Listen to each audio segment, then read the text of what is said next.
ప్రతి ఒక్కరి ఇక్కడ ఆశీర్వదించి దీవించి ప్రతి ఒక్కరు అనుకున్న కోరికను ఈ నెలలో దేవుడు నెరవేర్చును గాక.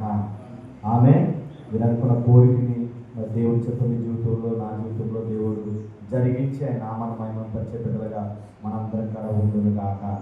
హల్లెలూయా, హల్లెలూయా.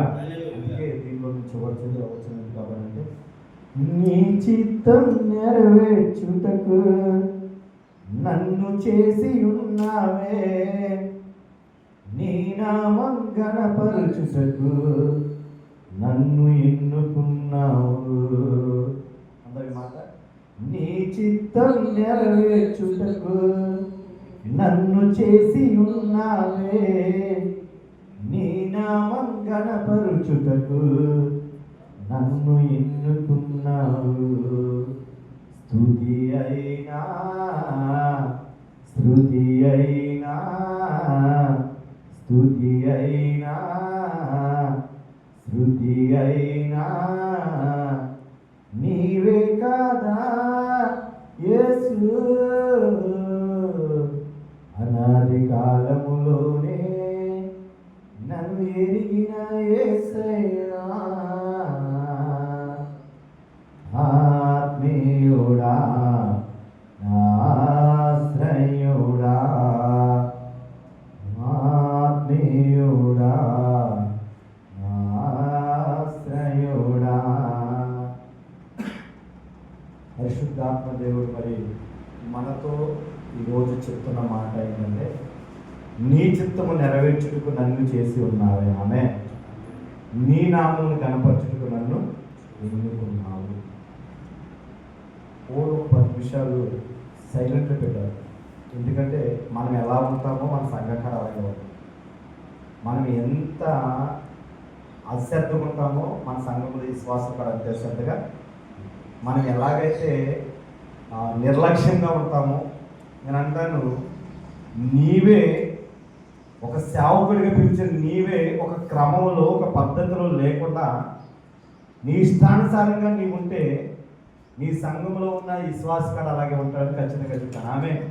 ఎందుకంటే కొన్ని కోట్లాది జనం ఉన్నప్పటికీ, హల్లెలూయా, కొన్ని కోట్లాది వేవేల మంది ఎంతో గనులైన వారు, ధనమున్నవారు, పేరు ప్రఖ్యాతులు ఉన్నవారు, అందమున్నవారు కోట్లాది మంది ఉన్నప్పటికీ ఎన్న తగని వారిని కానప్పటికీ కూడా మనం ఎన్నుకున్నాడు దేవుడు. హల్లెలూయా, హల్లెలూయా. ఇక్కడ ఉన్న ప్రతి ఒక్కరిలో కనుక మనం చూస్తే మనం ఉన్న లక్షణాలను బట్టి, మనకున్న అలవాట్లను బట్టి అయితే కనుక మనం అసలు సేవకులు కానేరము. ఆమె హల్లెలూయా, హల్లెలూయా. అయినప్పటికీ కూడా దేవుడు మనల్ని ఏం చేశారంట, ఆయన చిత్తము నెరవేర్చుటకు నిన్ను నన్ను ఎన్నుకున్నాడు. ఆమె ఎందుకు ఎన్నుకున్నాడు? ఆయన నామాన్ని కనపరచడానికి. ఆమె హల్లెలూయా. ఆయన నామాన్ని గణపరచడానికి మనల్ని ఎన్నుకున్నాడు. అందుకు మనము చూస్తే పౌలు అంటాడు, మనం ఎప్పుడు కూడా దేవునితో ఏకమవుతూ దేవుని పని చేసేవారుగా ఉండాలి. హల్లెలూయా. ఎందుకు? ఒకప్పుడు మరి పౌలు కాడ ఈ లోకానుసారంగా మనం ఎలాగైతే బ్రతికేమో, పౌలు కాడ ఈ లోకానుసారంగా దేవుణ్ణి బాధ పెట్టిన వ్యక్తే. ఆమె కానీ బాధ పెట్టిన వ్యక్తి దేవుని చేత పట్టబడిన తర్వాత ఆయన ఒక గ్రామానికి వెళ్ళినప్పుడు చూడండి, అపోస్తలుల కార్యములు 14వ అధ్యాయము 14వ వచనం చదవండి ఒక మాట. అపోస్తలుల కార్యములు 14వ అధ్యాయము 14వ వచనం. 14 అపోస్తలుడైన పౌలును ఈ సంగతి విని వస్త్రములు చింపుకుని ఏం చేశారంట? వస్త్రములు చింపుకుని ఈ సంగతి విని తమ వస్త్రములు చింపుకుని సమూహములో చొరబడి ఏంటంటే సమూహములో చొరబడి అయ్యలారా మీరెందుకు ఇలా చేయుచున్నారు? మేము కూడా మీ స్వభావం వంటి గలవారమే. మీరు వ్యర్థమైన వాటిని విడిచిపెట్టి ఆకాశమును భూమిని సముద్రమును వాటిలో ఉండు సమస్తమును దేవుని వైపు తిరగవలెనని మీకు సువార్త ప్రకటిస్తున్నాము. హల్లెలూయా. మరి ఒకప్పుడు ఈ సౌలుగా పౌలుగా మారిన వ్యక్తి సౌలు ఉన్నప్పుడు ఆయన ఆయన చేసిన పని ఏంటి?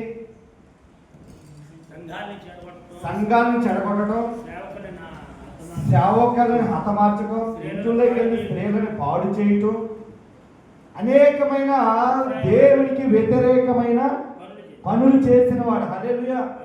మరి ఒకప్పుడు నీవు నేను సేవకు పిలక ముందు, ఆమె సేవకి ఆయన పిలుపు రాకముందు అనేకమైన కార్యాలు చేస్తూ, అనేకమైన వ్యర్థమైన పనులు చేస్తూ దేవుడిని ఎన్నోసార్లు మనం బాధ పెట్టిన వాళ్ళమే. హల్లెలూయా, హల్లెలూయా. అటువంటి వ్యక్తే సౌలు. ఆమె కానీ సౌలు దమస్కాలో పట్టబడిన తర్వాత, దమస్కాలో గమయల దగ్గరికి వెళ్ళి, హల్లెలూయా, అక్కడికి వెళ్ళి తన పొరలని రాలగొట్టుకున్న తర్వాత, సేవలోకి వచ్చిన తర్వాత మరలా ఆయన ఎన్నడకాడ ఈ లోకం వైపు చూచాడని లేదు. అవునండి, అవునా కదా?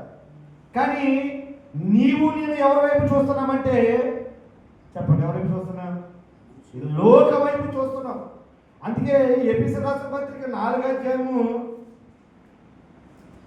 ఎఫెసీయులకు రాసిన పత్రిక 4వ అధ్యాయంలో అద్భుతమైన మాట 14వ వచనం చూడండి. అక్కడ ఈ హేతు చేత 14 4వ అధ్యాయం 4:14 అందువలన నమ్మిన మీదట పసిపిల్లలమై ఉండి మనుషుల మాయోపముల చేత వంచనతోను, మనుషులు మాయోప చేత వంచనతోను, తప్పు మార్గములకు లాగు కుయుక్తతోను, గాలికి కొట్టుకుపోవడం కట్టుబడి ప్రతి ఉపదేశమునకు ఇటువంటి కొట్టుకొని పోవు అలల చేత ఎగురుగట్టబడిన వారమైనట్లుండక. ఎలా ఉన్నాం మనం? ఎక్కడ మంచి భోజనం దొరుకుతుందా, ఎక్కడ ఎవరైనా ఏమైనా ఇస్తారా అనే ఆలోచనతోనే ఉన్నామే కానీ పౌలులాగా భారమ కలిగి లేవంటున్నాడు దేవుడు. హల్లెలూయా, హల్లెలూయా. అవునా కదండి? పౌలేమన్నాడు? మీరు ఇంతకు అపోస్తలుల గారు 14 వచ్చి చూస్తారు. ఈ సంగతి విని మీరు 13వ వచనంలో చూస్తే ఏంటి ఆ సంగతి అంటే, అక్కడున్న ప్రజలు ఈ లోకానుసారంగా జీవిస్తూ నశించిపోవడానికి అనేకమైనవి అక్కడ అర్పిస్తా ఉన్నారు. హల్లెలూయా. అది నీకు నాకు మాత్రం ఎవడలాగా పోని, ఎవడలాగా సావని, నేను బాగున్నా చాలు, ఎవరు ఏమైపోతా నాకేంటనే ఆలోచనలు వెళుతున్నా. కానీ దేవుని కొరకు ఇదిగో ఇలాంటి ప్రజలు ఇక్కడ ఉన్నారు అని నీ దగ్గరికి ఎవరు వచ్చి చెప్పినప్పుడు వాళ్ళ దగ్గరికి వెళ్ళి సువార్త చెప్పే వాళ్ళగా మనం ఉండట్లేదు. ఆమేన్, హల్లెలూయా. నేను అంటాను, ఈ ఒక్క రోజు నేను ఎప్పుడు కలిగే చెప్తున్నాను, ఈ ఒక్క రోజు కాదు నువ్వు చేసేది. దేవుడు తన చిత్తము నెరవేర్చుటకు ఈ లోకములో యెర్మీయా ఎన్నుకున్నట్టు, మోషేను ఎన్నుకున్నట్టు, యెహోషువను ఎన్నుకున్నట్టు నిన్ను నన్ను ఎన్నుకున్నాడు. ఆమేన్, హల్లెలూయా. కొందరికి సరిగ్గా మాట్లాడటం రాదు, నచ్చగా మాట్లాడతాం. కొందరికి జ్ఞానం రాదు, కానీ కొంతమందికి వివేచన ఉండదు.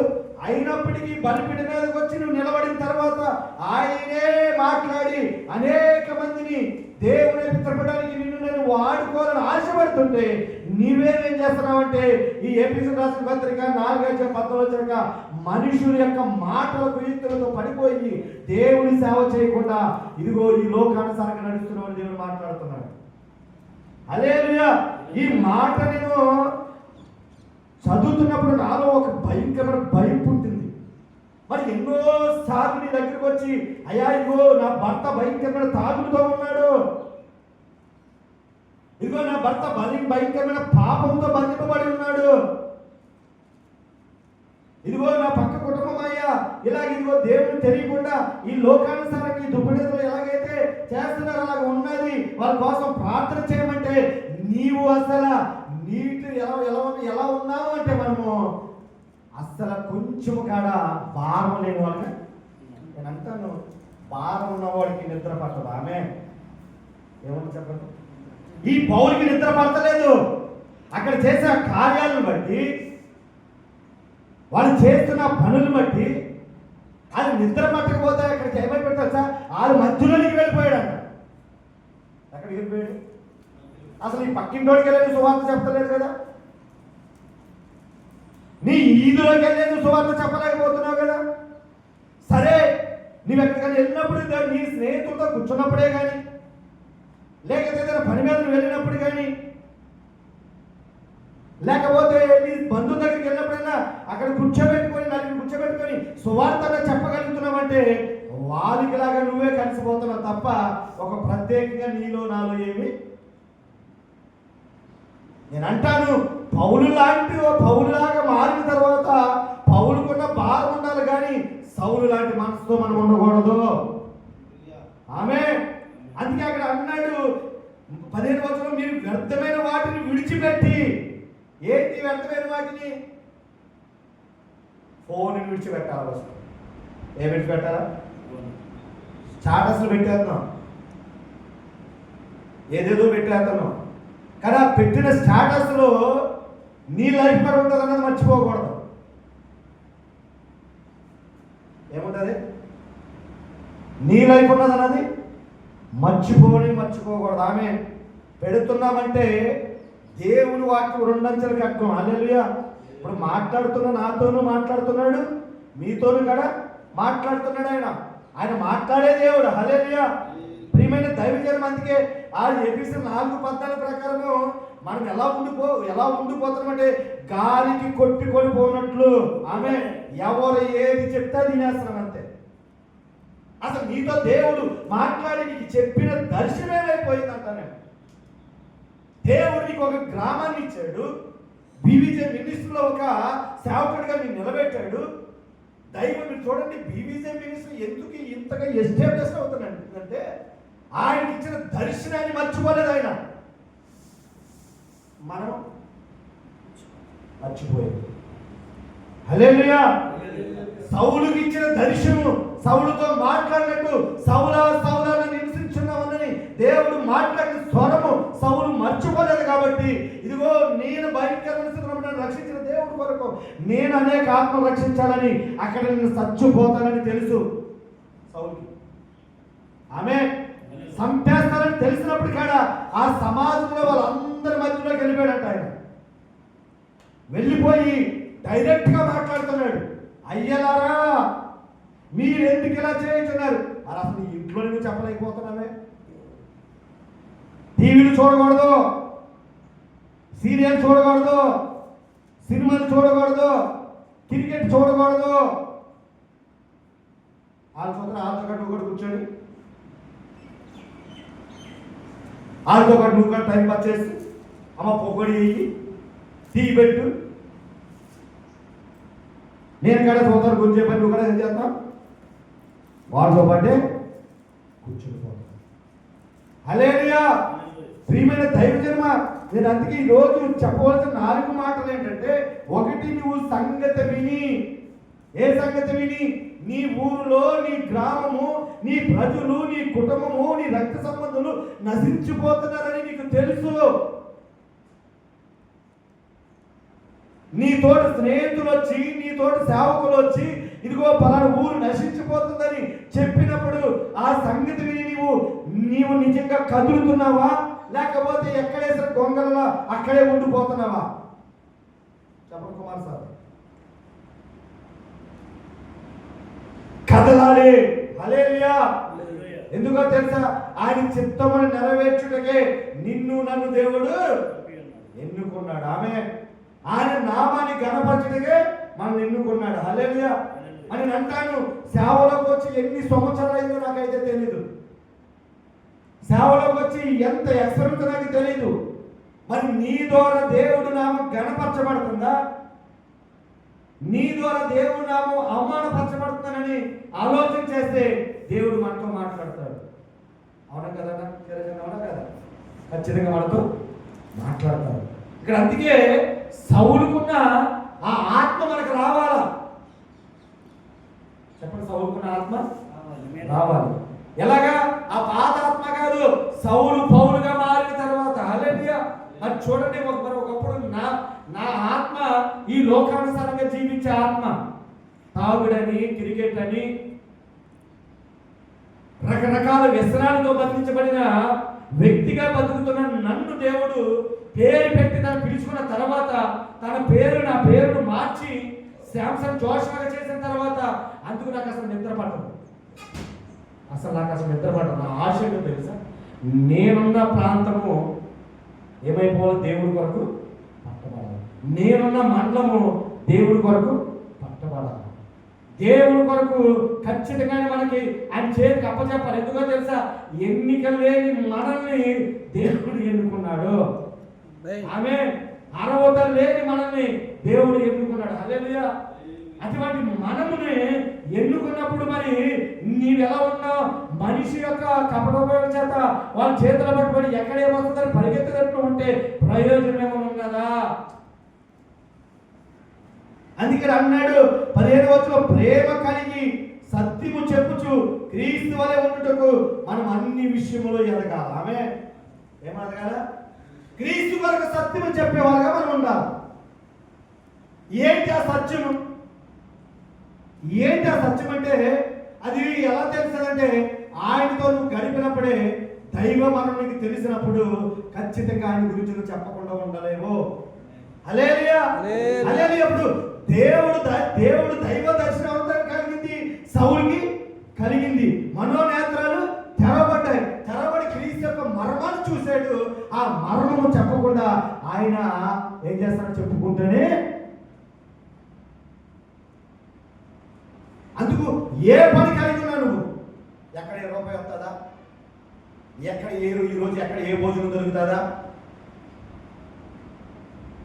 లేకపోతే ఎక్కడ మనకి ఆ మైక్ ఇస్తారా, ఇది ఎక్కువైపోయింది. పేరు ప్రఖ్యాతులు. నేను అంటాను, నువ్వు ఎక్కడ కూర్చున్న దేవుడు చూస్తాడు. ఆమె హల్లెలూయా. నువ్వు ఎక్కడ కూర్చున్న దేవుడు చూస్తాడు. నేను ఎప్పుడు దేవుడు హెచ్చించాలప్పుడు ఖచ్చితంగా. నాకు ఈరోజు నిజంగా ఈ మీటింగ్ మిస్ అయిపోతానేమో భయం వేసింది నాకు. ఎందుకో తెలుసా? మనకి మీద ఒక ఆశ కలిగి ఉన్నారని బీబీసీ జాన్ గారు. ఆమె ఏంటో తెలుసా? మనం వెళితే ఆ ఊరు, ఆ సుందర బాధలు అక్కడ అడిగిపెట్టినప్పుడు ఆ ఊరు రక్షించబడుతుంది అన్నది ఆయన ఆశ, ఆయన దర్శనం. హల్లెలూయా. ఎందుకంటే విత్తనాలు ఇచ్చినప్పుడు వెంటనే మొలకపోయినా ఖచ్చితంగా తర్వాత అయినా ఆమె ఆ ట్రాక్ ఏదో ఒక సమయంలో చదువుతారు. చదివినప్పుడు దానిలో ఏదో ఒక మాట ఖచ్చితంగా వాళ్ళ జీవితాన్ని మారుస్తారు. ఆమె హల్లెలూయా. ఇదే జరుగుతుంది. అక్కడ ఏమన్నాడంటే పౌలు, ఇదిగో ఈ సంగతి విని ఆమె వస్త్రాలు చించుకున్నాడు. నీకు అసలు పరిచయం చేతన నీకు వస్త్రాలే నలగవే, ఇస్త్రీ నలగదు. ఈ రోజున నలుగుతున్నాయి నిజంగా. ఇస్త్రీ నలగదు. కొట్టుకున్న సెంటు స్మెల్లగాడ పోదు. అంటే ఎందుకు పోదు? చెమట పడతలేదు, నువ్వు పని చేయట్లేదు కాబట్టి ఆ రెండు ఏది కాడ. ఇక్కడ ఏమన్నాడు? వస్త్రములు చింపుకొని సమూహంలోకి చొరబడి. ఆమె సమూహం అంటే తెలుసా? లోకము. ఆమె హల్లెలూయా. పిలిచింది. పిలుపుకి నువ్వేం చేయాలి? ప్రతిరోజు ఎక్కడికి వెళ్ళాలా? సమూహంలోకి వెళ్ళాలి. సమూహంలోకి వెళ్ళి ఎవరికో ఒకరికి ఏం చేయాలా? సువార్త చెప్పాలి. ఆమె హల్లెలూయా. ఎప్పుడైతే వాళ్ళు చెప్పుతావో నీలో ఉన్న వ్యర్థమైన తొలగిపోయి దేవుని స్వభావం నీలోకి వస్తుంది. ఆమె ఎందుకో తెలుసా? నేను చెప్తా, మీరు ఒకవేళ ప్రవర్తన చేసారు లేదో నాకైతే తెలియదు, కానీ ఒక వారం రోజులు ఏ పని పెట్టుకోకుండా బైబిలు ప్రార్థన, బైబిలు ప్రార్థన, బైబిలు ప్రార్థన నువ్వు చేయి. నీలో కనుక మాట మార్పు రాకుండా, నీలో కనుక ఒక మహిమ బయటకు రాకపోతే అప్పుడు అన్నారు కదా. ఆమె 7 రోజులు ఖచ్చితంగా మీరు దానిలోనే మీరు ఉండండి. ఏ పని పెట్టుకోక నీ ఫోన్ కూడా పక్కన తీసి పడేసి దేవుడితో గడపండి. నీ మాట తీరు మారిపోతుంది. నీ చూపులో నుంచి దేవుడి చూపు ఆయన మనుషులకు వెళ్ళి నువ్వు మాట్లాడక ముందే వాళ్ళ హృదయంలో నుంచి కన్నీరు వస్తుంది. ఆమె హల్లెలూయా. హల్లెలూయా. ఇప్పుడు ఈయన పౌలు అదే చేశాడు, అలాగా ప్రార్థన చేశాడు, ఆయన అలాగా ఉపవాసం ఉన్నాడు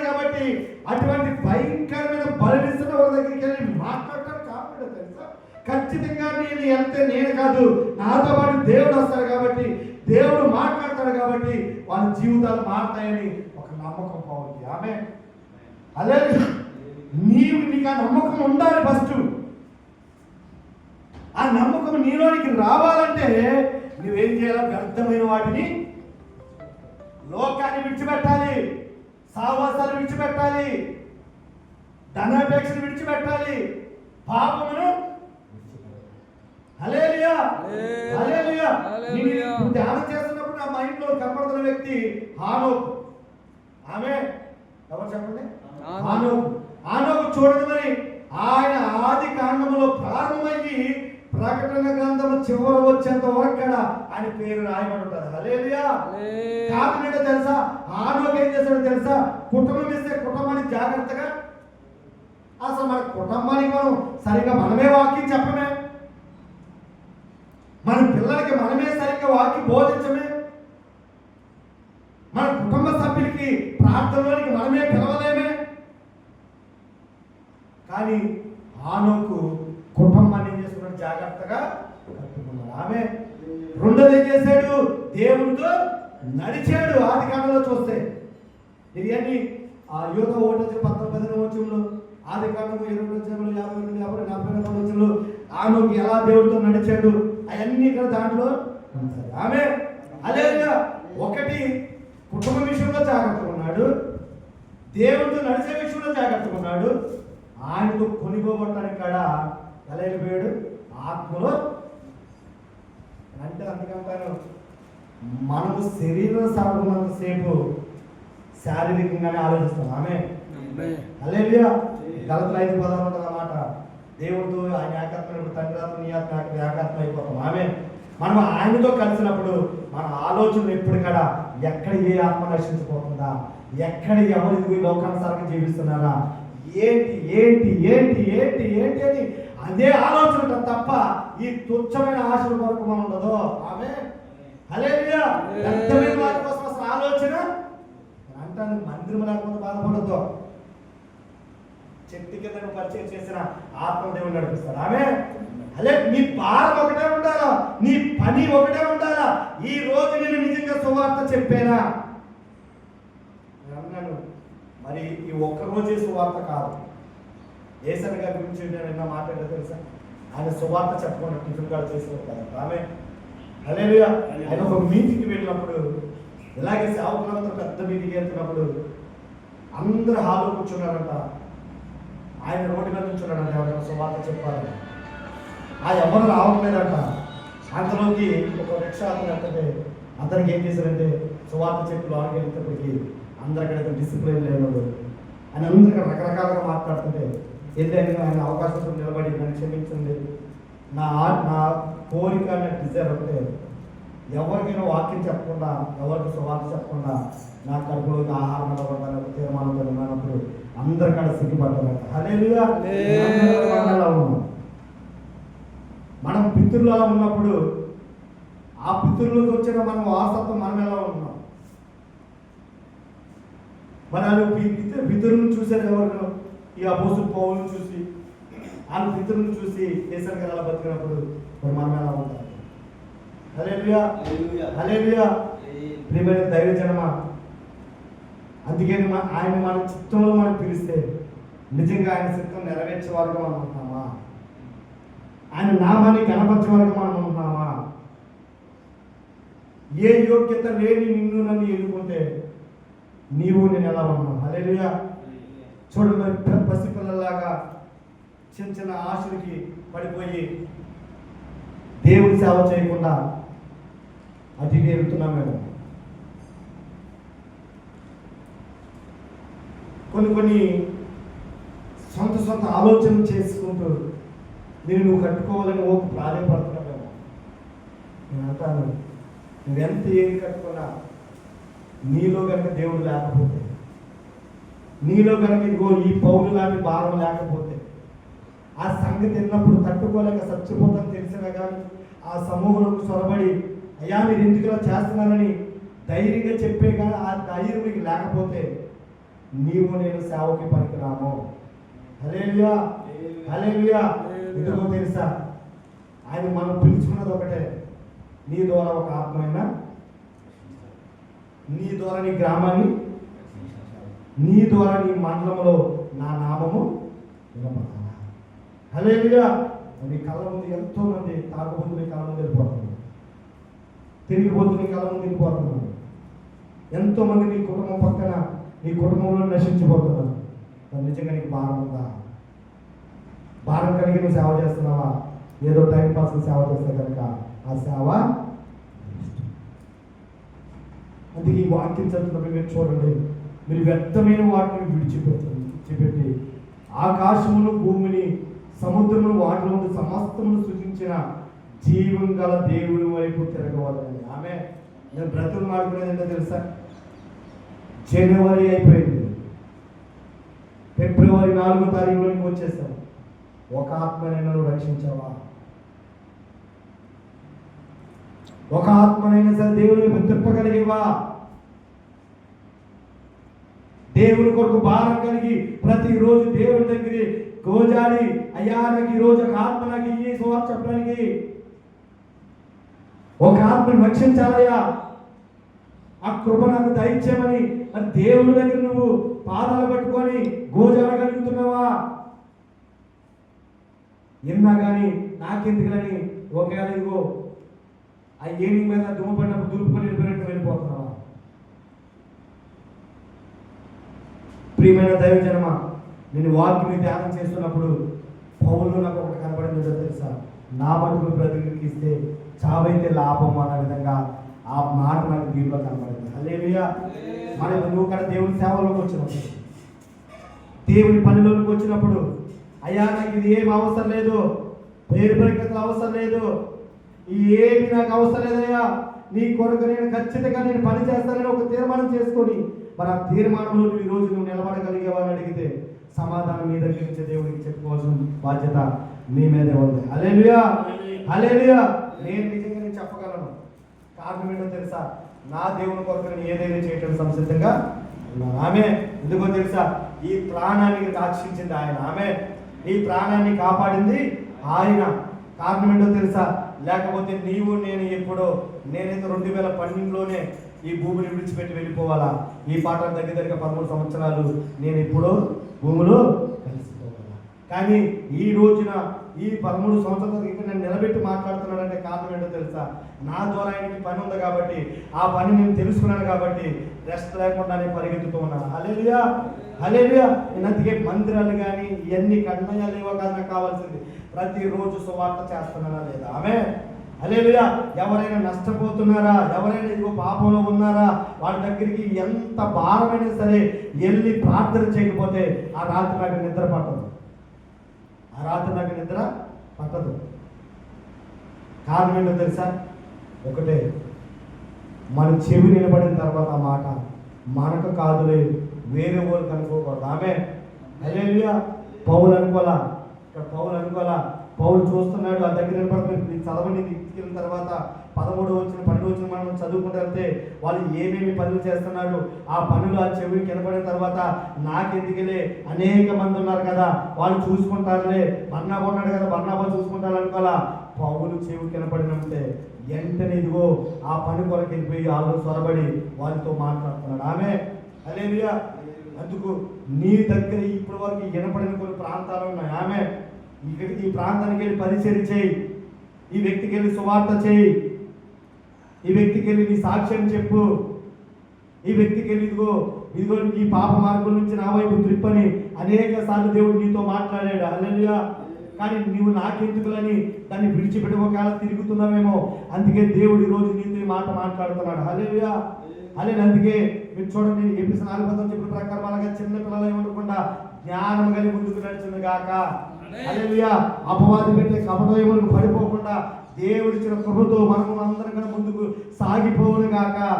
చిన్న చిన్న వ్యర్థమైన వాటి వరకు పడిపోయి నీకు ఇచ్చిన శ్రేష్టమైన పనిని వదిలిపెట్టి ఏదో వ్యర్థమైన ఈ రోజు కోసం చూసుకుంటే నిత్య జీవాలు వచ్చే ఆ అక్షయ కిరీటాన్ని పోగొట్టుకుంటామని దేవుడు ఈ రోజు నీతో సూటిగా మాట్లాడుతున్నాడు.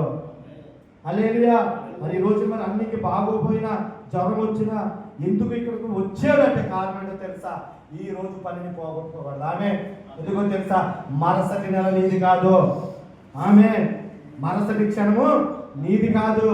ఉన్న సమయాన్ని ఏం చేయాలి? మనం సద్వినియోగం చేసుకొని ముందుకు సాగిపోతే కనుక ఇదిగో సౌలును పౌలుగా మార్చిన తర్వాత ఆయన పరుగు పందులో పరిగెత్తి ఎలాగైతే నా కొరకు జీవితం సిద్ధపడి ఉన్నదని చెప్పాడో అలాగే నీ కొరకు నా కొరకు అలా చెప్పగలిగే ధైర్యం మనలో ఉంటుంది కాక. ఆమె ఆమె అందుకు చూడండి, 1-2 విషయాలు చెప్పాడు కదా.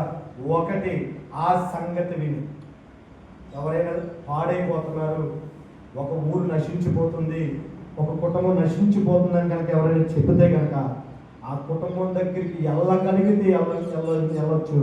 వెళ్ళలేని పక్షంలో నీ కుటుంబంలో ఆ కుటుంబం కొరకు ప్రార్థన చేయాలి. ఆమె రెండోది ఏంటంటే వ్యర్థమైన వాటిని ఏం చేయాలా? వ్యర్థమైన వాటిని విడిచిపెట్టాలి. ఆమె వ్యర్థమైనవి ఏం చేయాలో మనకు తెలుసు. దేవుడి కన్నా మనం వ్యర్థమైన వాటిని దేవుని ప్రేమిస్తున్నాము, అది మనకు తెలుసు. నేను చెప్పవలసిన అవసరం అక్కడ గల్లేని దగ్గర మీరు ఉన్నారు కాబట్టి, ఎంతో దగ్గర 20-30 సంవత్సరాల అనుభవం గలరు అందరికీ మీరు ఉన్నారు కాబట్టి, నేను మీ అందరికన్నా చిన్నవాడిని అయినప్పటికీ దేవుడు ఇచ్చిన అవకాశం పెట్టింది. వ్యర్థమైన వాటి మనలో ఉన్నాయి కాబట్టి మనము సేవ సరిగా చేయలేకపోతున్నాం, ఆత్మ పంట కోయలేకపోతున్నాం. అందుకు ప్రియమైన దైవజన్మ, వ్యర్థమైన వాటిని మనం విడిచిపెట్టగలిగితే హల్లెలూయా కోయవలసిన పంట మనం ఖచ్చితంగా. అందుకే ఆనోకుని చూపించాడు. ఆనోకులు వ్యర్థమైనది లేదు, పవిత్రంగా బ్రతికాడు, దేవుడితో కురిపడ్డాడు. హల్లెలూయా. అలాగా మనం జీవించగలిగితే ఖచ్చితంగా మనము దేవుని సముఖంలో మనం ఉండగలుగుతాం. ఆమె మూడో మాట ఏంటంటే తెలుసా? జీవము గల దేవుని వైపు తిరగవలనని. ఆమె మూడో మాట ఏంటి? జీవం గల దేవుని వైపు. పౌలు ఒకప్పుడు మరి లోకానుసారంగా జీవించినప్పుడు ఈ లోకంగానే బతికాడు. ఆ సౌలు పౌలుగా మారిన తర్వాత ఏమైపోయాడు? దేవుని వైపు తిరిగాడు. హల్లెలూయా. తిరిగి ఏం చేశాడు? ఆయన సువార్త నిజంగా చెప్పుకున్నాం. నేను సేవకుని ఒక కాలం ఎగరేసేస్తాం. నిజంగా నువ్వు సువార్త చెప్తున్నావు ప్రతిరోజు. దేవుడు నీకు వస్త్రం ఇచ్చాడు, గృహాన్ని ఇచ్చాడు, వెళ్తానికి బైక్ని ఇచ్చాడు, ఎక్కడికైనా వెళ్తే ఏమైనా కానికిస్తున్నారు. హల్లెలూయా. అతిథి మర్యాదలు చేస్తున్నారు. పౌరుగా ఇవన్నీ ఏమి లేవు. ఎక్కడికైనా దెబ్బలే, ఎక్కడికైనా హింసే, ఎక్కడికైనా వాడలో వెళ్ళిన ఆఖరికి 2 రోజులు ఏం చేశాడు? దాంట్లోనే సముద్రంలోనే ఉన్నప్పటికీ కూడా పరిచర్యను కానీ మీకు అన్నీ ఇచ్చాడు, కానీ నువ్వు మాత్రం పరిచర్య అంతా ఆపేసి టైంపాస్ చేస్తున్నావు. దేవుడు మాట్లాడుతున్నాడు.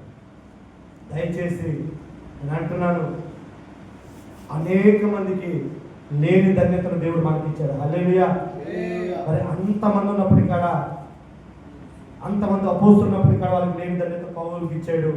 పౌలు దాన్ని వాడుకున్నాడు, జీవితాన్ని పొందుకున్నాడు. హల్లెలూయా. మరి నీకు నాకు అదే అవకాశాన్ని ఇచ్చాడు దేవుడు.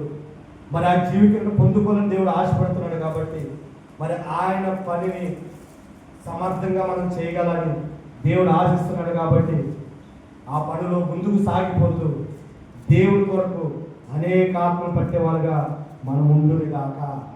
ఆమె ఆ కృప దేవుడు మనందరికీ అనుగ్రహించిన కాక. ఈ అవకాశం ఇచ్చిన దేవాలయ దేవుడికి అలాగే